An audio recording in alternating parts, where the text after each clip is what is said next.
Hi guys, કેમ છો બધા? તો મારું નામ છે શ્રુતિ પંચાલ. જીપીએસસીની બે કોવિડ પછીની જે એક્ઝામ લેવાઈ હતી ને 2021 એમાં મારો 9th રેન્ક આવ્યો હતો. 4 ટાઈમ્સ ઇન્ટરવ્યૂ અપિયર્ડ કેન્ડિડેટ છું. 4 વાર ફોર્મ ભર્યું, 4 વાર ઇન્ટરવ્યૂ સુધી પહોંચી છું. Brief introduction for those who જે લોકો પહેલી વખત વિડીયો જોઈ રહ્યા છે. I know lot of you now are very familiar with me and you feel કે મેમ દર વખતે ઇન્ટ્રોડક્શન ના હોય, પણ બેટા ઘણા નવા લોકો હોય, રાઈટ? તો let us get to this one કે સૌથી પહેલાં તો આપણે વાત કરીએ કે ભાઈ જીપીએસસીને 13 દિવસ બાકી છે. કેટલા દિવસ બાકી છે? 13 દિવસ. ઓકે, આજે વિડીયોનો મેઇન એમ એ છે કે ભાઈ આપણે પીવાયક્યુના બેઝિસ પર મોસ્ટ ઇમ્પોર્ટન્ટ ટોપિક્સની ચર્ચા કરીશું. બટ એની પહેલાં I want to talk a few things with all of you, કારણ કે 13 જ દિવસ બાકી છે, 15 પણ નથી, રાઈટ? તો અત્યારે બધા જ જે વિદ્યાર્થીઓ છે ને એના મગજમાં એક વસ્તુ બહુ જ ચાલતી હશે, મારથી થશે કે નહીં થાય, મારો સિલેબસ પત્યો નથી, રિવિઝન કઈ રીતે કરું, શું કરું. But let me અશ્યોર you guys કે જ્યારે હું પણ પ્રિલિમ્સ આપતી હતી, રાઈટ, હું 4 પ્રિલિમ્સ મેં આપી છે, 4 પ્રિલિમ્સ મેં ક્લિયર કરી છે. બટ મારા પણ મગજમાં આ જ રીતના ડાઉટ્સ આવતા હતા. પહેલી વખત પણ એ જ ડાઉટ આવતો હતો અને ચોથી વખત જ્યારે 3 પ્રિલિમ્સ ક્લિયર કર્યા પછી 3 ટાઈમ્સ ઇન્ટરવ્યૂ અપિયર કર્યા પછી પણ પ્રિલિમ્સ આપી ત્યારે પણ મારા મગજમાં આ જ ડાઉટ હતો. તો ધીસ ઇઝ એબ્સોલ્યુટલી નોર્મલ. અને એ સમજી લો કે જો તમારા મગજમાં આવા વિચારો આવી રહ્યા છે, ઇટ મીન્સ કે તમે રાઈટ ડિરેક્શનમાં જઈ રહ્યા છો. ઓકે, સો 13 ડેઝ છે.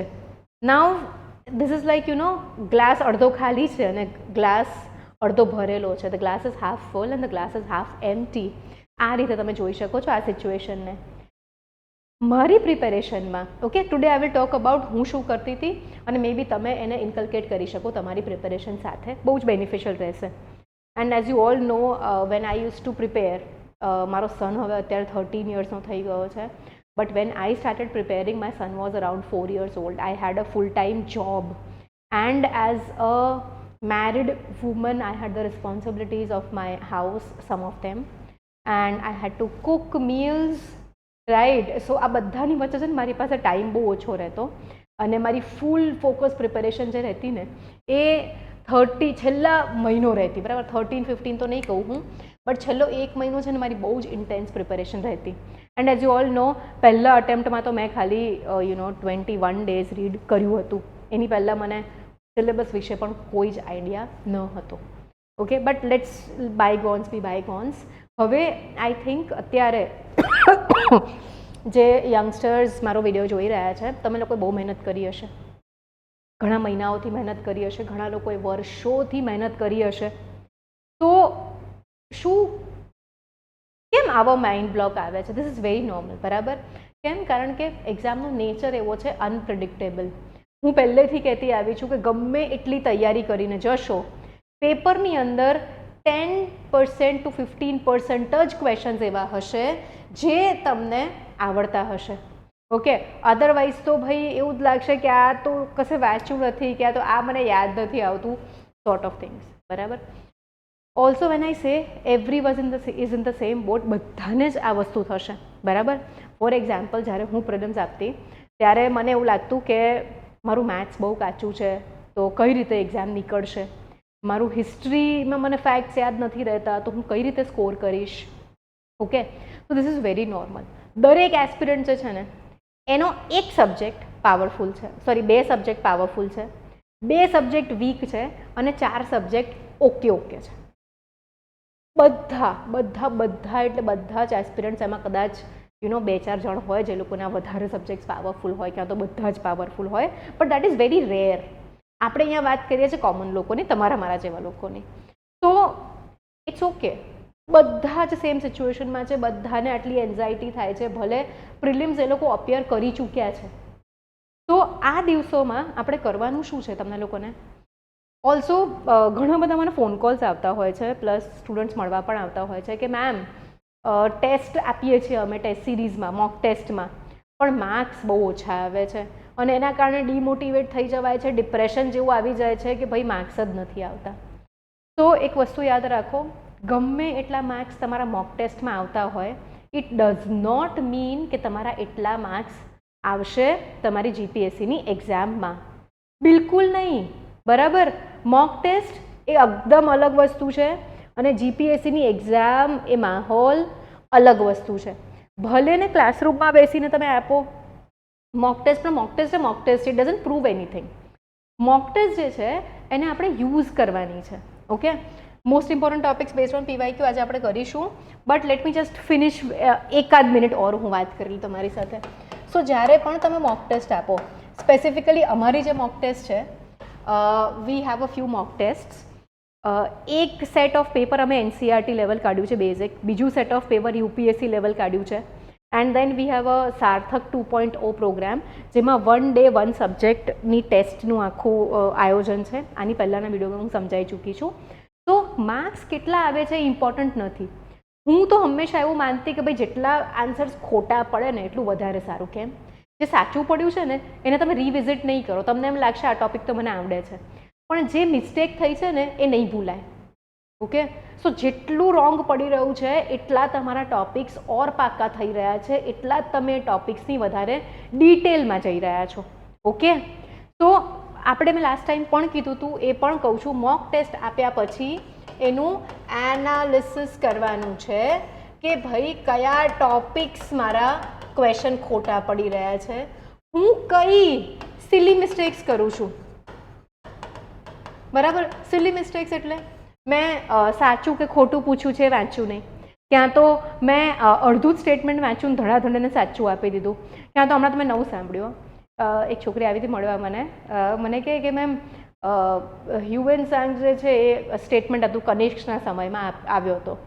તો મેં કીધું કે ભાઈ આ તો ખોટું છે, તો હર્ષના સમયમાં આપણે એને મગજથી યાદ રાખવું પડશે આટલું તો કે ના મેમ, સરે કીધું હતું કે હિસ્ટ્રીમાં એ લોકો એમ કહે ને કે આ સમયે આ થયું હતું તો આપણે હા પાડી દેવાની. તો તમારા મગજમાં કયા આવા રોંગ ગ્રંથિઓ કે રોંગ પેટર્ન્સ બંધાઈ ગઈ છે એ સુધારવાનું છે. મેચ ધ લિસ્ટ વખતે તમે શું બધા જ ઓપ્શન્સ વેરીફાઈ કરો છો કે એક જ ઓપ્શન જોઈને ત્યાં ક્લિક કરી નાખો છો? બરાબર. સો કરવાનું શું છે, ટોપિક્સ આપણે આઈડેન્ટિફાઈ કરવાના છે કયા કયા કાચા છે, અને સિલી મિસ્ટેક્સ આઈડેન્ટિફાઈ કરવાની છે. અમારી ટેસ્ટ સ્પેસિફિકલી તમારું એક્ઝામનું પરફોર્મન્સ ઇમ્પ્રૂવ કરવા માટે બનાવવામાં આવી છે. તો આ બે વસ્તુઓ જ કરવાની છે. ટેસ્ટમાં કેટલા માર્ક્સ આવે છે કોઈ ચાંદ તારા નથી મળવાના.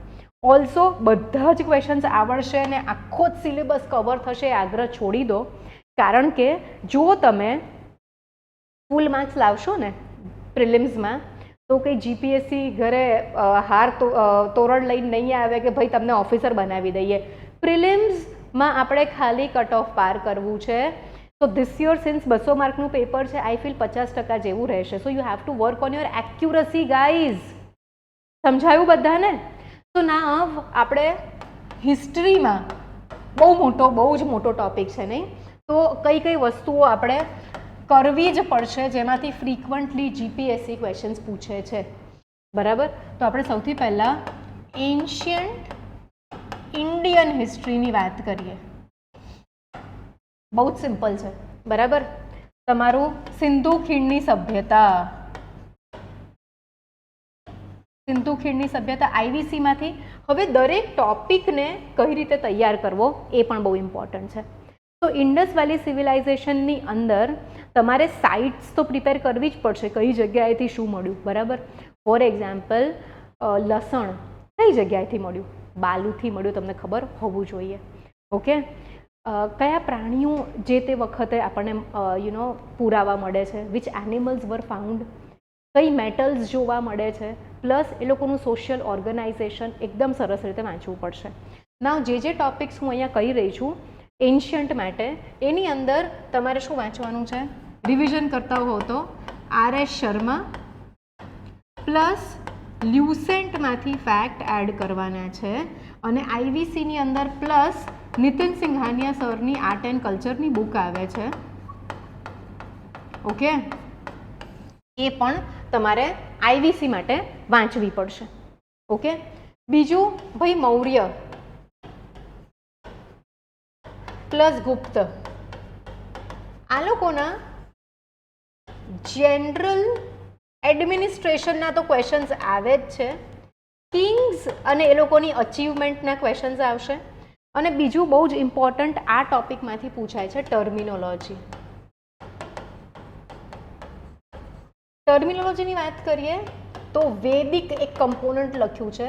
વેદિકની અંદર જો તમને લિટરેચર એટલે કે વેદમાં કયા કયા વેદ છે, કયું વેદ કોણે લખ્યું છે, એનો કન્ટેન્ટ શું છે, ઉપનિષદનો કન્ટેન્ટ શું છે, આ જો તમને બેઝિક આઈડિયા હોય ને તો તમે વેદિક વાળો એક પ્રશ્ન સોલ્વ કરી લેશો. આફ્ટર દેટ વેદિકની અંદર લિટરેચર તો પૂછે જ છે, તમને ટર્મિનોલોજી પૂછે છે. ફોર એક્ઝામ્પલ ગાવષ્ટી એનો શું મિનિંગ થાય? ઓકે, મૌર્યની ટર્મિનોલોજીમાં કદાચ તમને પૂછે સમહર્તા એટલે શું, બલિ એટલે શું. તો તમારે જે ટેક્સેશન હતા આ બંને ટાઈમના એના જે ટર્મિનોલોજીસ છે એ કરવાનું છે. તમારે આ બંનેના ટાઈમમાં જે અધિકારીઓના નામ હતા કે જે ટર્મિનોલોજીથી સમાજ માટે ટર્મિનોલોજીસ ખાસ કરીને જજો, કયા રાજાએ શું કર્યું અને એ લોકોનું જનરલ એડમિનિસ્ટ્રેશન, આટલા આવી રીતે ક્વેશ્ચન્સ પૂછાતા હોય છે. Another important topic is Jainism અને બુદ્ધિઝમ. સો ગાઈઝ અત્યારે આપણે છે ને કયો ટોપિક ભણવાનું એટલું જ નહીં, પણ કયો ટોપિકમાંથી શું પૂછાય છે અને કઈ રીતે ભણવાનો એની પર પણ એમ્ફસાઇઝ કરી રહ્યા છે. Jainism plus Buddhism. નાઉ બુદ્ધિઝમની ઉપર રિકરિંગ તમને તીર્થંકર્સ ના ક્વેશ્ચન્સ પૂછાતા હોય છે. તો તીર્થંકર જે છે એ તમારે પાક્કા કરીને જવું પડશે. સિક્વન્સ નહીં, બરાબર, સિક્વન્સ નથી પાક્કી કરવાની, પણ કયા તીર્થંકર જે છે એની શું સ્પેશિયાલિટી હતી કે એનો શું સિમ્બોલ હતો એ ઇમ્પોર્ટન્ટ છે. સિમ્બોલથી મને યાદ આવ્યું કે એક ટોપિક છે મહાજનપદ, બરાબર. મહાજનપદના ટોપિકમાં ખાલી એક જ વસ્તુ કરવાની છે, કઈ 16 મહાજનપદ હતી અને એ લોકોના કેપિટલ કયા હતા, એટલે કે રાજધાની. ઘણી બધી વખત આ વસ્તુ મેચ ધ લિસ્ટમાં પૂછાઈ ચૂકી છે, ક્યાં તો એવી રીતે પૂછાઈ શકશે કે નીચેના આપેલામાંથી મહાજનપદ ક્યાં ક્યાં આગળ હતી, તો તમને ખબર હશે કે 16 કઈ છે, અને ક્યાં તો રાજધાની વિશે પૂછે, ધીસ ઇઝ કવર્ડ. તો મહાજનપદમાં બીજું બધું જ બાજુમાં મૂકી દો, આટલું જ જોઈ લો, બરાબર. દેન બુદ્ધ અને મૌર્યની વાત કરીએ તો જૈનિઝમ પ્લસ આ બંનેની જે કોર ફિલોસોફી કે પ્રિન્સિપલ્સ છે એની ઉપર પૂછે છે. અને આ બંનેના જે લિટરેચર જે છે એની ઉપર ક્વેશ્ચન આવશે. અને કાઉન્સિલ્સ. બુદ્ધની અંદર જે છે એ બુદ્ધ ભગવાન સાથે રિલેટેડ જે ચિહ્ન છે કે સિમ્બોલ્સ ઓર ટર્મિનોલોજીસ, આ વસ્તુઓ પૂછવામાં આવે છે. So this is how you are suppose to prepare Jainism Buddhism. Also Jainism અને બુદ્ધિઝમ બંનેનું સિમિલારિટીઝ એન્ડ ડિફરન્સીસ, બરાબર. સો કરવાનું શું છે કે ભાઈ બુદ્ધિઝમના કોર પ્રિન્સિપલ્સ કયા હતા, ગૌતમ બુદ્ધના સાથે સંકળાયેલ ચિહ્નો, બરાબર. સફેદ હાથી કયા શેની સાથે સંકળાયેલ છે, તો ભાઈ જ્યારે ગૌતમ બુદ્ધના માતા પ્રેગ્નન્ટ હતા તો ત્યારે તેમને સફેદ હાથીનું સપનું આવ્યું હતું. Okay, something like that. આ આપણે કરવાનું છે. દેન બુદ્ધિઝમનું કોર કહી દીધું. લિટરેચર કઈ રીતે કરશો? પારમિતાસ એટલે શું, તો ભાઈ બુદ્ધિસ્ટ લિટરેચર છે, આપણે બેઝિક જોઈ લેવાની અંદર શું લખેલું છે. બીજી વસ્તુ, કેટલા ફાંટા પડ્યા બુદ્ધિઝમની અંદર, ખેરાવડા છે, વજ્રયાન છે, અને લેટેસ્ટમાં તો ઝેન કરીને પણ એક ફાંટો આપણે ગણીએ છીએ. તો all these things we will have to look at. Council 4 થઈ, કયા રાજા દરમિયાન થઈ, ક્યાં આગળ થઈ, તેમાં આચાર્ય કોણ હતું, similarities, differences. Please please please do it. Okay, તો જૈનિઝમ બુદ્ધિઝમમાં આપણે આટલી વસ્તુઓ જોઈશું. હવે તમને લોકોને ચેર ચોલ પાંડ્યા નથી યાદ રહેતું, right? South Indian dynasties. After doing lot of analysis, Chera Chola પાંડ્યામાંથી મોસ્ટ લાઇકલી પૂછાવાતું હોય છે ભાઈ કોનો કયો સિમ્બોલ હતો. ઓકે, ચેર ચોર પાંડ્યામાં માછલી કોનો સિમ્બોલ હતું, બરાબર છે, બોર કોનો સિમ્બોલ હતું એ પૂછે છે. If we talk about the imperial ચોલાઝનું એડમિનિસ્ટ્રેશન પૂછે છે, ટર્મિનોલોજી પૂછે છે, અને કિંગ્સ વિશે પૂછે છે. ખાસ કરીને રાજ અને રાજેન્દ્ર 1. ઓકે, આ લોકોએ શું કામ કર્યા, કયા સ્થાપત્ય બંધાવ્યા, કોની સામે વિક્ટરી લીધી, તમારે આ ટોપિક જે છે આવી રીતે ભણવાનો થશે. બીજું ભાઈ વિજયનગર એ લોકોનું ફેવરેટ છે, એડમિનિસ્ટ્રેશન પર પૂછે છે. પલ્લવ પૂછશે તો ટેમ્પલ આર્કિટેક્ચર, મંદિર સ્થાપત્ય સાથે આર્કિટેક્ચરલ વસ્તુઓ પૂછશે, આમાં બીજું કંઈ નહીં પૂછે. Vijayanagar Kanishka and Harsha, right. Scenario tell me કે મેમ તમે તો બધા જ ટોપિક્સ લખી દીધા અહીંયા. ગાઈઝ આપણે એવું નથી કરવાનું, બધા જ ટોપિક્સ, કયો ટોપિક કેવી રીતે ભણવાનો છે એ ઇમ્પોર્ટન્ટ છે. દરેક ડાયનેસ્ટીમાં આપણને ખબર હોવી જોઈએ કે ભાઈ ફર્સ્ટ કિંગ કયો, લાસ્ટ કિંગ કયો, બરાબર. પતનના કારણો બધાના સેમ જેવા જ હોય છે. ઓલ્સો એન્શન્ટ ઇન્ડિયાની અંદર કોઇન્સ પર બી ક્વેશ્ચન્સ આવે છે, તો એના માટે નીતિન સિંઘાનિયા સરની બુક છે, એમાં કોઇન્સ પર એક અલગથી ચેપ્ટર છે, એ તમારે વાંચવાનો રહેશે. એન્શન્ટમાંથી મેક્સિમમ ક્વેશ્ચન્સ પૂછાય છે. હિસ્ટ્રીની વાત કરીએ તો હવે જો આપણે મેડાઇવલ હિસ્ટ્રી એટલે કે મધ્યકાલીન, ગુજરાતનું પણ આપું છું, વેટ કરો બધા, ગુજરાતમાંથી બહુ જ ઓછા ક્વેશ્ચન્સ પૂછાય છે નામ પૂરતા જ, તો ડોન્ટ વરી અબાઉટ ધેટ. મધ્યકાલીનમાંથી ભાઈ શું પૂછે છે? Literature, architecture and general administration. કે ભાઈ ફાર્મર લોન્સ કોણે આપી હતી? સૌ પ્રથમ ફાર્મર લોન્સ કોણે આપી હતી? આ બધાને ખબર જ હોય, બરાબર. લિટરેચરમાં ભાઈ તુતિનામા કોણે લખ્યું હતું? બરાબર. એક ક્વેશ્ચન તો સ્પેસિફિકલી વિમેન ફ્રોમ મેડિવલ ઇન્ડિયાનો. તો we don't want to go so much in detail. આપણે શું કરવાનું છે ખબર છે?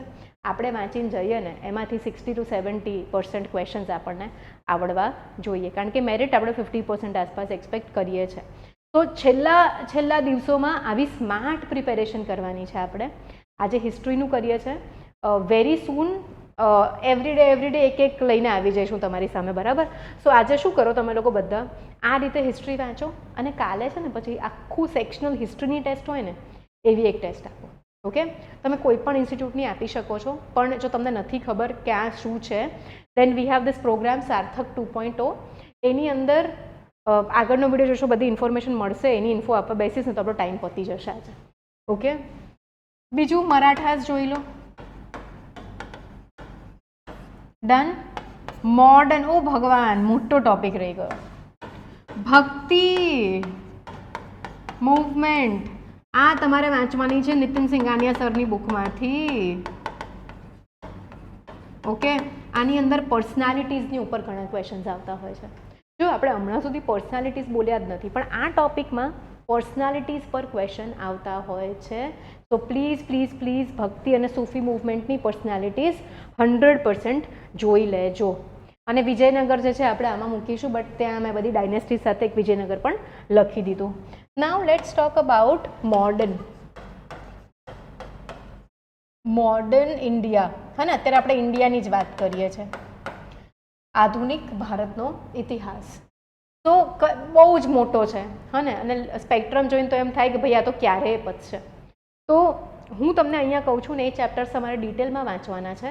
બાકી બધા ચેપ્ટરની ખાલી પાછળની સમરી વાંચી લેશો ને સ્ટોરીની જેમ તો પણ ચાલશે, બરાબર. તો સૌથી વધારે ક્વેશ્ચન્સ એમાંથી આવ્યા છે સોશિયલ રિફોર્મર્સ, બરાબર. સમાજ સુધારક, બહુ ફેવરેટ ટોપિક છે જીપીએસસીનો. ત્યારબાદ આઈ કેન સે ગવર્નર જનરલનું. તમારા સ્પેક્ટ્રમમાં એપેન્ડિક્સમાં એક ગવર્નર જનરલનો ચાર્ટ આપ્યો છે, પ્લીઝ એ જોઈ લેજો. ઓકે, આફ્ટર દેટ રિવોલ્યુશનરીઝ, બરાબર. રિવોલ્યુશનરીઝ પૂછાય છે, ક્રાંતિકારીઓ. એના પછી એ લોકોનું વધારે ફોકસ હોય છે નોન આઈએનસી ઓર્ગેનાઇઝેશન્સ. ક્રાંતિકારીઓની અંદર પર્સનાલિટીઝ અને એ લોકોની સાથે રિલેટેડ શું કયા રિવોલ્ટ્સ કર્યા. ઓલ્સો સમાજ સુધારકનો જે ટોપિક છે એની અંદર ઓર્ગેનાઇઝેશન, કયા વ્યક્તિએ કયું ઓર્ગેનાઇઝેશન બનાવ્યું એની ઉપર પણ ક્વેશ્ચન્સ બહુ જ સરસ પૂછાય છે. જો તમે વાંચીને ગયા હશો ધ્યાનથી ચીવટથી તો આવડશે ને આવડશે જ. Okay. Also let me announce one more thing here. We are starting a small initiative. Last 13 days માટે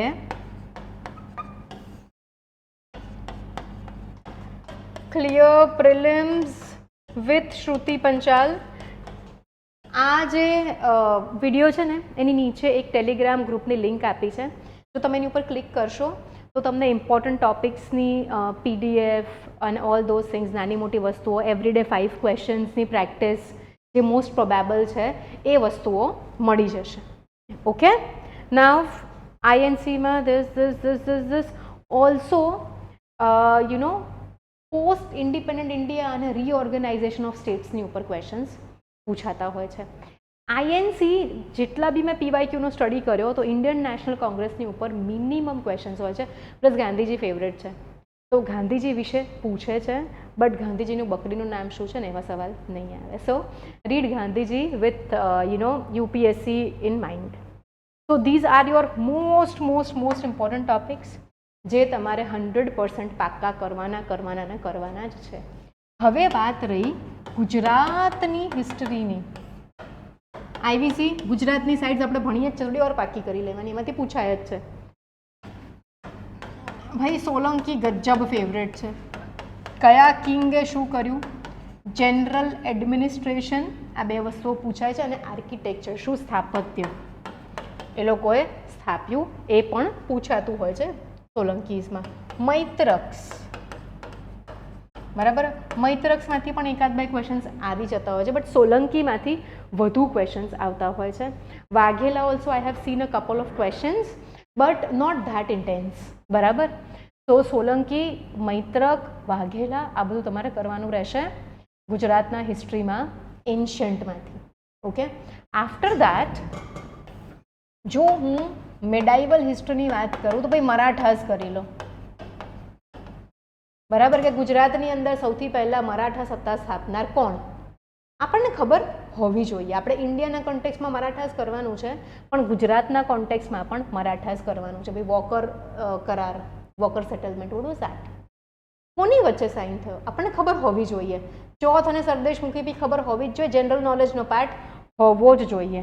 અને બીજું જે લોકલ સત્યાગ્રહ છે, બોરસદ સત્યાગ્રહ, ધારાસણા સત્યાગ્રહ, લીંબડી સત્યાગ્રહ, બ્રીફ ઇન્ફોર્મેશન. 1857 પહેલામાં બી 1857 લખી નાખજો. 1857 ઇન્ડિયાના સંદર્ભમાં કઈ રીતે પૂછાશે કે ભાઈ કયા સેન્ટર પર કોણ હેડ હતું, અને ગુજરાતની અંદર ભાઈ કયા કયા રજવાડાઓએ ભાગ લીધો and all those things. Also we have got good number of questions from modern kings of Gujarat, princely states. કે ભાઈ ભાવસિંહજીએ શું કર્યું, મોરબીના વાઘજી શું કર્યું, જામનગરના જામ રણજીતસિંહે શું કર્યું. બરાબર. આ ટોપિક જે છે ને, જો નોટ્સ બનાવવા બેસશો ને તો 2 પેજની નોટ્સ બનશે. મેં પોતે બનાવેલી છે એટલે મને ખબર છે. બટ તમારા 2 થી 3 માર્ક્સ જે છે એ સુનિશ્ચિત થઈ જશે. મહાગુજરાત ચળવળ એક વખત જોઈ લેવાની કે ભાઈ ઇન્દુલાલ યાજ્ઞિક કોણ છે. તો ગુજરાતના રિવોલ્યુશનરીઝ, ગુજરાતના સમાજ સુધારકો. હવે એ સમાજ સુધારકોવાળો ટોપિક છે ને એ કેવો છે, મોડર્નમાં પણ આવી શકે અને આર્ટ એન્ડ કલ્ચરમાં પણ આવી શકે. સો don't confuse your self too much with history. આપણે સોશિયલ રિફોર્મર્સ છે ને સમાજ સુધારકો, એ આર્ટ એન્ડ કલ્ચરમાં લઈ લઈશું ગુજરાતના. Don't worry about it. હવે નેક્સ્ટ આર્ટ એન્ડ કલ્ચરમાં ભારત અને ગુજરાતના કયા ટોપિક્સ કેવી રીતે વાંચવા એ લઈને જલ્દીથી હું આવી રહી છું તમારી સમક્ષ. અત્યારે જો તમારે ડેલી 5 ક્વેશ્ચન્સની પ્રેક્ટિસ કરવી છે, ઇમ્પોર્ટન્ટ ટોપિક્સના નાના સ્નિપેટ્સ જોઈએ છે તમારે રેડી, કે એકદમ એનરિચ્ડ મટીરિયલ હોય એ ટાઈપના and all those things, then you can join the Telegram channel જે અહીંયા ડિસ્ક્રિપ્શન બોક્સમાં નીચે આપી છે.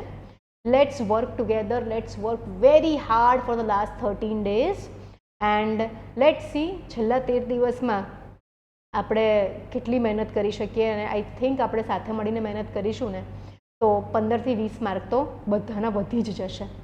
So you are increasing so what I am saying is કે જો તમારા 200માંથી 20 માર્ક આવતા હોય ને તો I want be able to help you.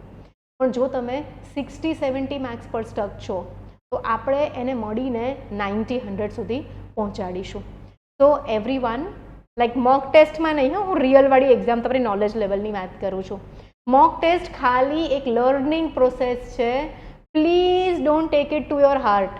જેટલા ઓછા માર્ક્સ આવે એટલું સારું, એટલા ટોપિક્સ આપણે વધુ ડિટેલમાં ભણાશે. And also our test are made with lot of care, keeping the PYQs in mind. Difficulty level વધારે જ રાખ્યું છે મેં, so that you guys study. કારણ કે મેં ઘણી બધી વખત જોઉં છું છોકરાઓના ટેસ્ટમાં સારા માર્ક્સ આવે ને પછી આમ હીરો બનીને ફરે, ભણવા કરવાનું બાજુમાં, એટલે પાસ થઈ જ જવાના છે અમે તો. ના, છેલ્લા દિવસ સુધી મહેનત કરવી જ પડશે ને પડશે જ. ઓકે, વિરાટ કોહલી છે, રોજ પ્રેક્ટિસ કરે, ભલે ને આગલા દિવસે સેન્ચુરી મારી હોય, પણ નેક્સ્ટ ડે એના રૂટીન પ્રમાણે સવારે 4 વાગે ઉઠીને જ્યાં પ્રેક્ટિસ કરતો હોય ત્યાં પ્રેક્ટિસ કરવા જતો જ રહે. જેટલા કલાક દોડવાનું એટલા કલાક દોડવાનું, all the things are same. તો તમે લોકો પણ પ્રી પતે પછી મેન્સની પણ તૈયારી કરીશું આપણે આવી જ રીતે. પણ please please please maintain some routine, કારણ કે 2026માં 2026માં પણ એક્ઝામ આવી જ રહી છે. તો જે લોકોને એવું છે કે ભાઈ અત્યારે હું એક્ઝામ આપી દઉં, 26નું વધારે સારું પ્રિપેર કરીશ આન્સર રાઇટિંગ સાથે, તો એ લોકોની માટે અમારી પાસે પણ એક પ્રોગ્રામ છે જેનું નામ છે લક્ષ્ય 2026. તો અત્યારથી આન્સર રાઇટિંગની પ્રેક્ટિસ કરીશું. Lot of things to be done. અત્યારના માટે bye bye, take care, see you very soon, we will meet, by.